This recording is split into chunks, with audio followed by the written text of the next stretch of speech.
Arizona, homeowner's best friend. The survey we had to complete before you did the analysis of the property. So no plant you recommended was something we wouldn't eat. Right. That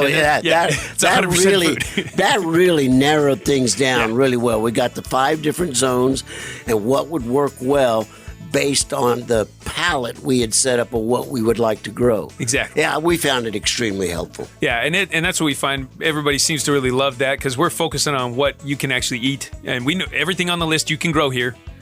It's just going to be a matter of making sure we figure out where in your yard that's going to grow best. Just like even growing pineapple. If you want to grow pineapple, you're not going to be able to get to a commercial level of production.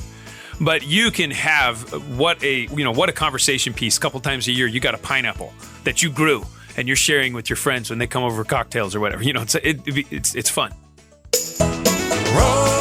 Rosie on the house. Every Arizona homeowner's best friend.